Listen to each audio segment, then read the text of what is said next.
Tollywood choreographer శ్రేష్ఠి వర్మ పేరు వింటే గతంలో జానీ మాస్టర్తో నడిచిన వివాదం గుర్తుకొస్తుంది. ఆ కేసులో జానీ మాస్టర్ బెయిల్పై బయటకొచ్చారు. ఇక తాజాగా శ్రేష్ఠి వర్మపై కేసు నమోదైంది.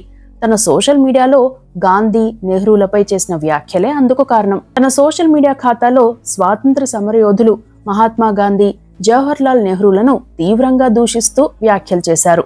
ఆమె వారిని బాస్టర్డ్స్ అంటూ సంబోధించడమే కాకుండా వీరంతా దేశాన్ని నాశనం చేశారని, రాబోయే తరం ఈ బాస్టర్డ్స్ గురించి కాకుండా నిజమైన స్వాతంత్ర సమరయోధుల గురించి నేర్చుకోవాలని కామెంట్స్ చేశారు.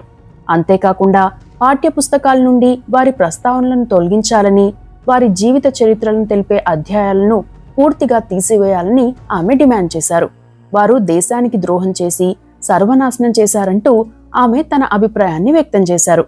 దీంతో ఆమెపై పలు విమర్శలు వచ్చాయి. అంతేకాకుండా విమర్శలు చేయడంలో తప్పు లేదని, అయితే ఇంత నీచంగా మాట్లాడడం ఏంటని చాలా మంది ఆమె చేసిన కామెంట్లను తప్పుపడుతున్నారు. శ్రేష్ఠి వర్మపై గుంటూరు జిల్లా NSUI నాయకులు పోలీసులకు ఫిర్యాదు చేశారు. దీంతో ఆమెపై కేసు నమోదైంది.